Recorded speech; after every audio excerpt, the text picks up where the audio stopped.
For today, I want to take us back to the story of Ruth. If you want to follow along in your own Bible, we're going to take a look at some of the passages there in that book, primarily chapter 1, but we'll summarize other parts of it as well. And particularly for this Mother's Day, we're going to spend some time just kind of in this story. You know, the role of mom is often portrayed as a glamorous one, is it not? Moms, and for good reason, moms have a deep love for their kids, for sure. There is a special bond between moms and kids that I think you cannot find anywhere else. Moms are often there for all of the firsts, for the special moments, for the deep and meaningful things that happen in the lives of their children, for all the warm hugs that are part of motherhood, for all the lots of laughs and all the things that come with it. There is very much a good thing about motherhood that we see in all of those things. But being a mom, sometimes the role is often in the day-to-day grind less glamorous than it's often portrayed, is it not? For all the moms you know, you're constantly on with all the mom, dad, where's mom? Right? Like, you know how that works. And even in the quiet moments when you can kind of get away from some of it, your mind is often still there in those moments. There's the mental load that comes with being a mom, especially if you're the kind of mom who makes the appointments and tries to get everybody to the appointment on time, and then actually gets through the appointment or packs the lunches or makes sure that we get to whatever event that's happening or all the places you're supposed to go, keeping schedules organized and kids on their way and making sure they got the shoes on the right feet and all of those kinds of things. There's the moments with sleep deprivation that come, especially in the early years.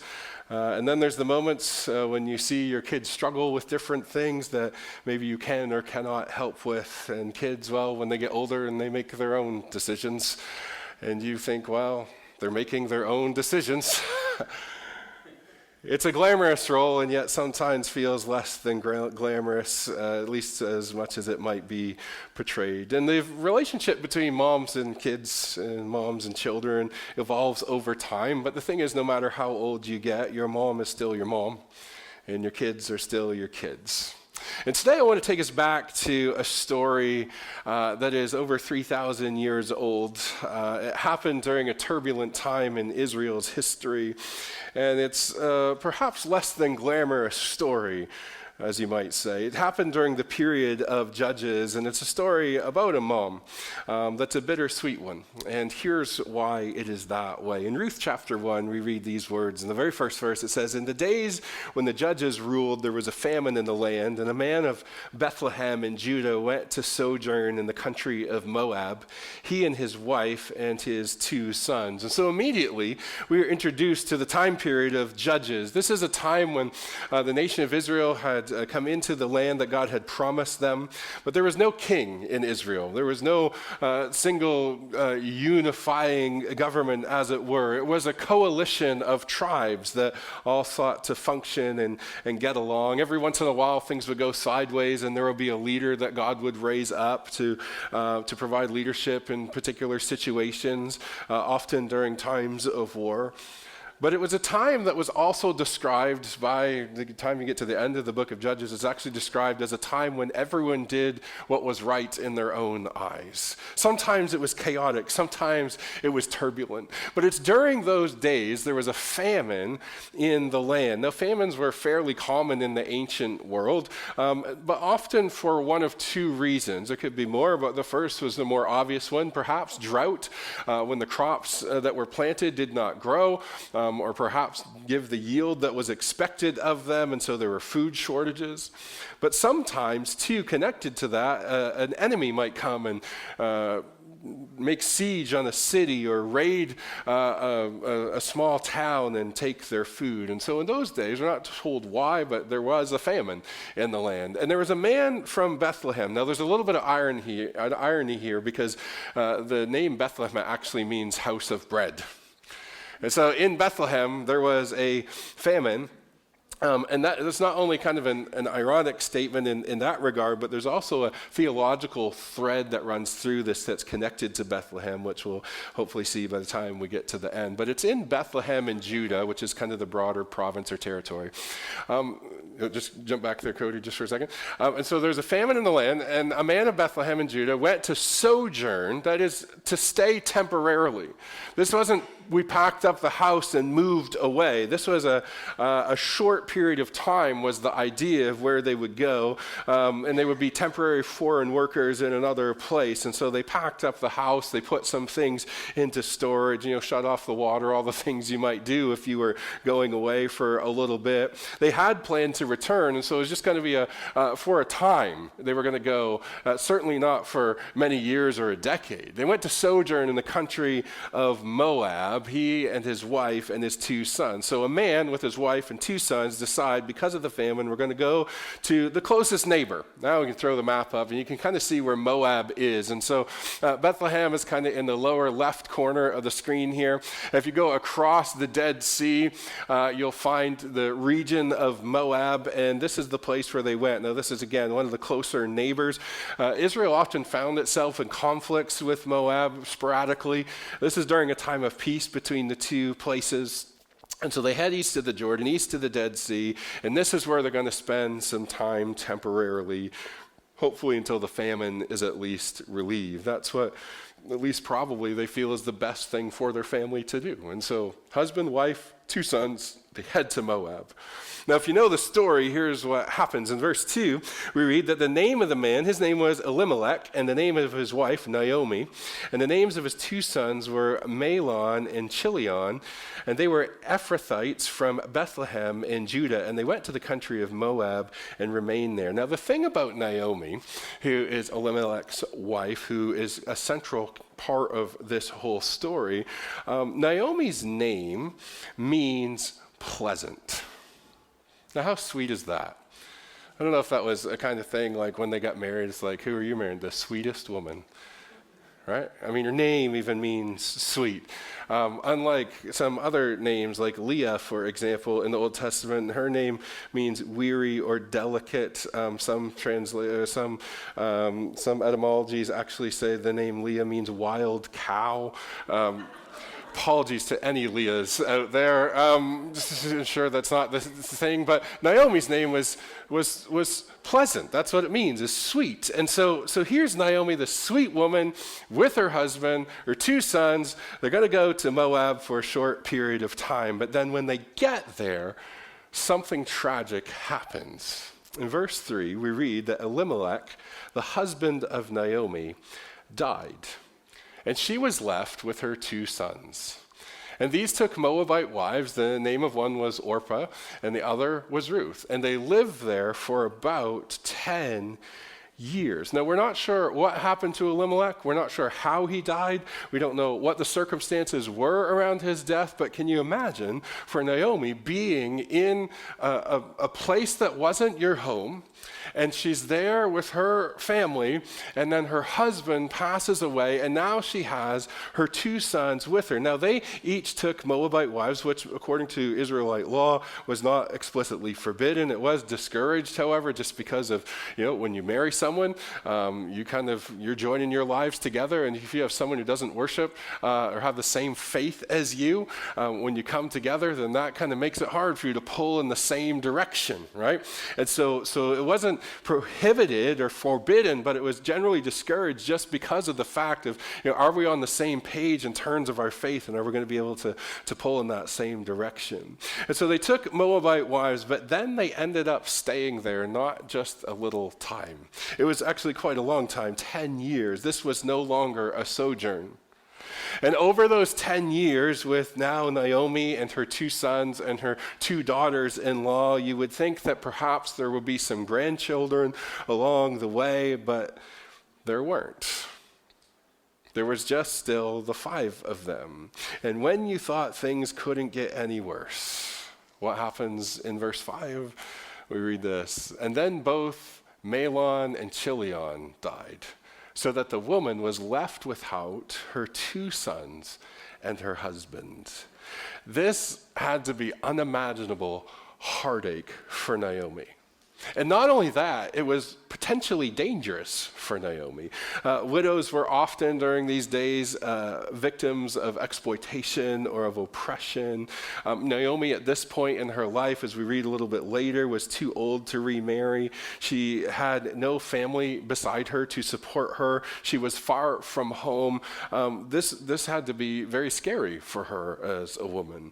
And not only that, the only family she had left were 2 daughters-in-law, Orpah and Ruth. And so in verse 6, what we read is that Naomi decides she's going to go back to Bethlehem. She got up with her daughters-in-law to return from the country of Moab. The situation she heard in Bethlehem had improved. The famine was no longer, and so she decided that she was going to go back home. And then what happens is after she makes this decision, she has a very emotional conversation with her 2 daughters-in-law. And she essentially, if I can summarize it, says this to them.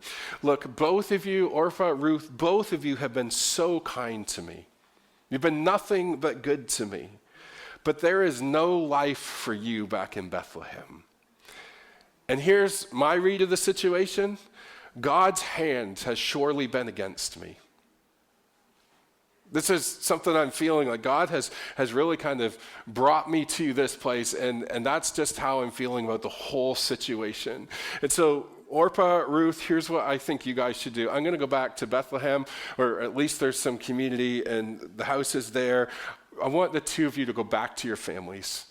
You'll have a life there. You can remarry, all the things. There's no commitment that you have to me. Just go back to your homes. And they wept and wept and wept, the scriptures say. And Orpah eventually says she's going to go back home to her family, but Ruth resists. In fact, Ruth is determined that she's not going to do that. In fact, in chapter 16, listen to how Ruth says to Naomi that, hey, I am not going back to my family, I'm sticking with you. She says, don't urge me to leave you or to return from following. In other words, don't make me do that. Because here's why. Where you go, I will go. And where you lodge or stay, I will stay. Your people will be my people, and your God will be my God.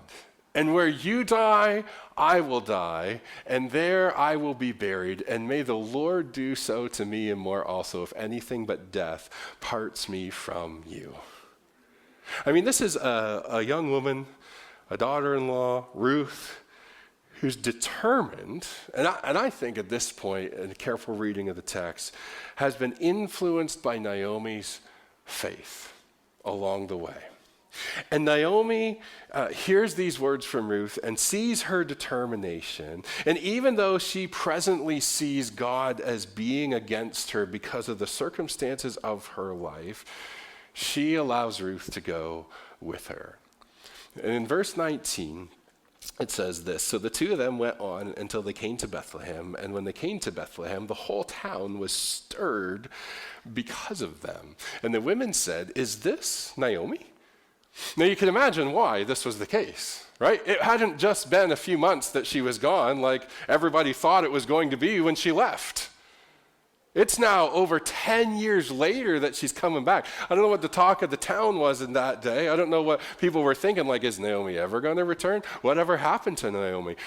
Is anybody going to come back and live in the house? Like, what is the whole situation? I'm sure there was lots and lots of questions that people have because nobody was following her Instagram in those days about keeping up with what's going on in life. And so the whole town gets stirred up and they wonder, hey, is it really Naomi? I mean, she probably even looks different after 10 years. I'm pretty sure that's her. And Naomi, when she hears the talk of the neighbors and the women around, she says this. She said to them, don't call me Naomi. You remember what her name was, by the way? What does Naomi mean? Pleasant, sweet. Don't call me that anymore. Call me Mara. For the Almighty has dealt very bitterly with me. The name Mara actually means bitter. This reminds me of my grandmother on my dad's side. Not that she was a bitter woman. Sorry. That was very poorly set up.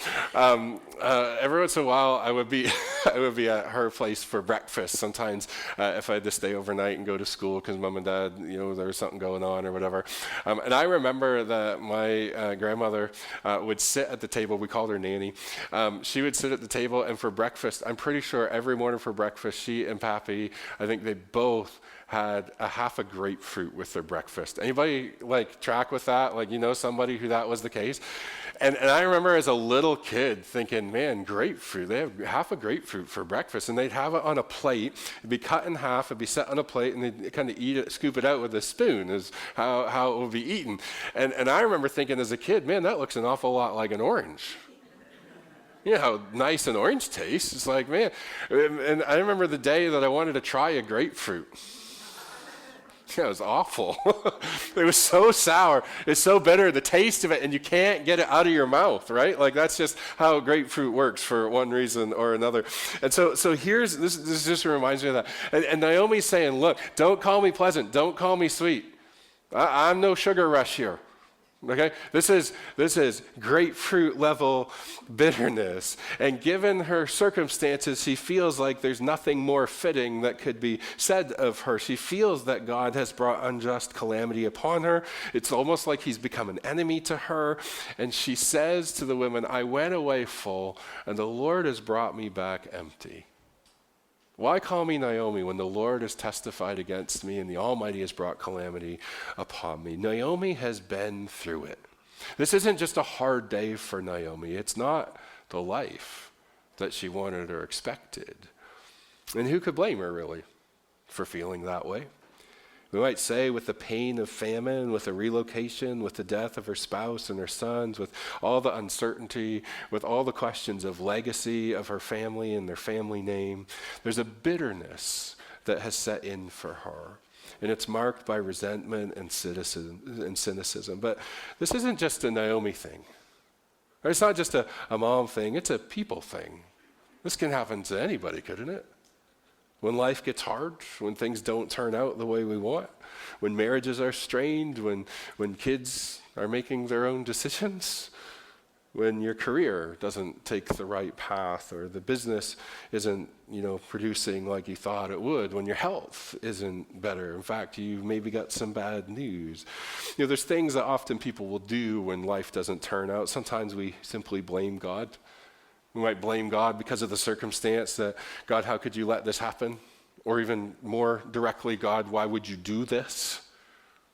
Or maybe we might say, God, why didn't you do something to prevent this? We might blame God. We also might, like Naomi, become bitter. We might take on an identity of bitterness that we hang on to, that lasts for a season or maybe for years. We might even say, you can just call me a bitter person. There's an odd contentment in bitterness, isn't there? When it sets in, it's a thing that we maybe find even a little bit of at home in. Why? Because it's maybe for us, we might not call it this, but it might be a way to get attention. It might be a way that we can justify our behavior. It might just become something that we believe about ourselves and how we're going to be forever. But I do know this about bitterness, is that bitter is not better.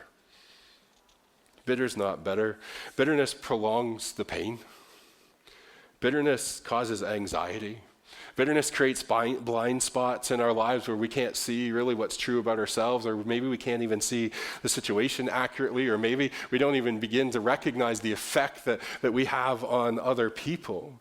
Bitterness will strain relationships and cause us to be discontented, and bitter is not better. But for Naomi, that's how she felt. For Naomi, that's what she determined she was going to be.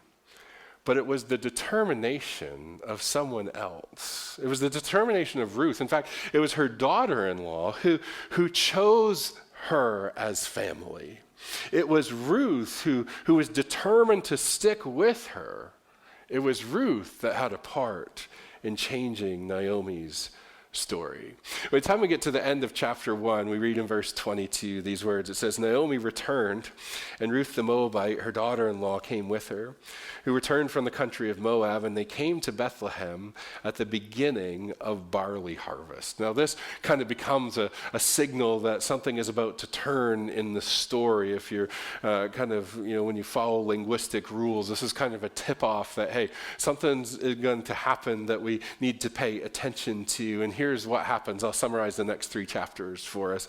It's that Ruth meets Boaz, who Boaz is a farmer, a wealthy property owner. He has all kinds of people working for him and in his fields. He's a wealthy relative to Naomi. He becomes for them a kinsman redeemer, which we won't get into all the pieces of that, of what it means. But eventually, this is kind of the practical pieces of it, is that Boaz eventually marries Ruth.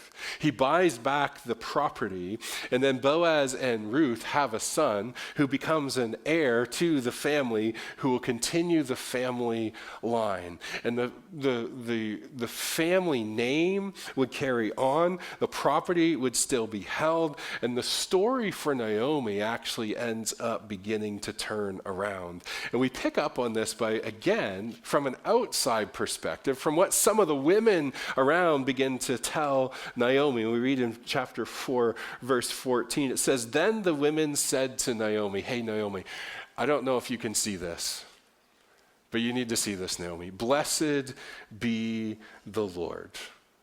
They give Naomi this perspective. Blessed be the Lord, who has not left you this day without a redeemer.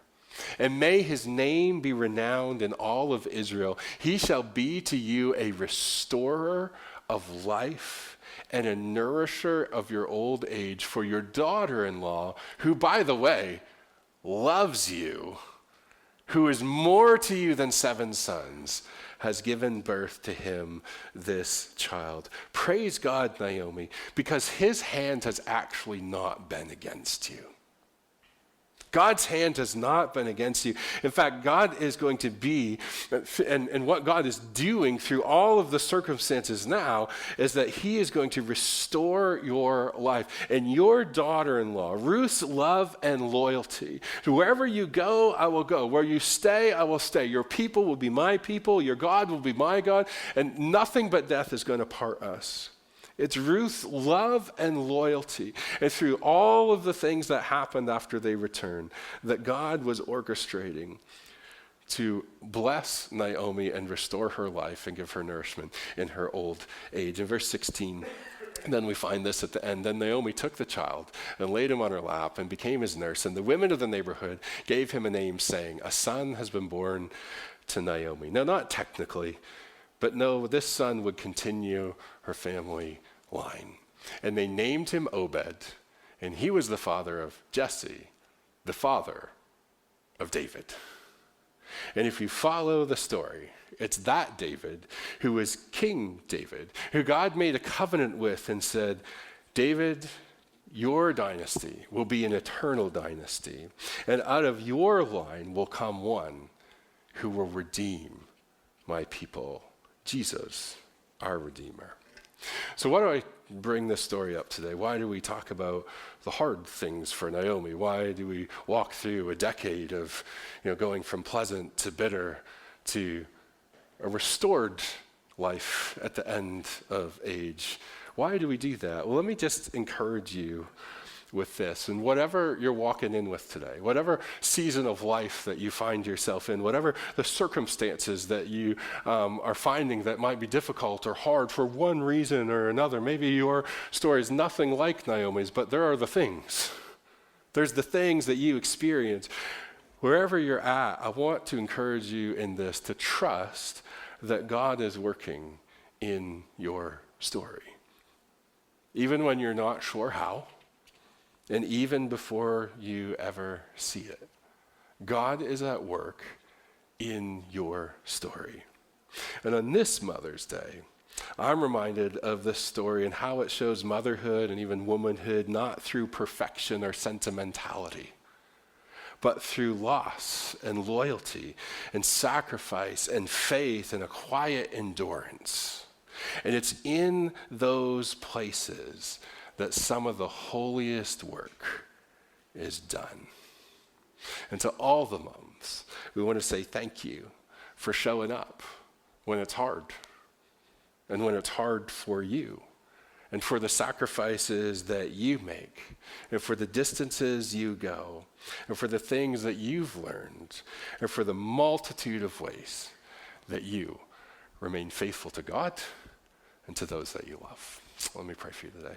Father, we're grateful that you are at work in our stories from start to finish. There's not a moment that passes that you do not see and hear and know what's happening. There's not a moment that that things would slip by your sight or your view. And God, you are at work to accomplish your task and your purpose and all the things that would lead ultimately to our redemption. We see that in this story this morning. God, we thank you that you're present in the hard things, in the good things. We thank you for the love and loyalty that we can know in those relationships between moms and kids, husbands and wives, even those within our community.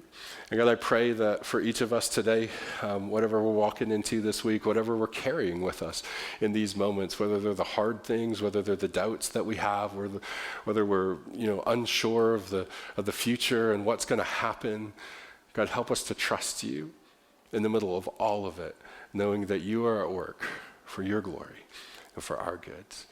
May this be so in Christ's name. Amen.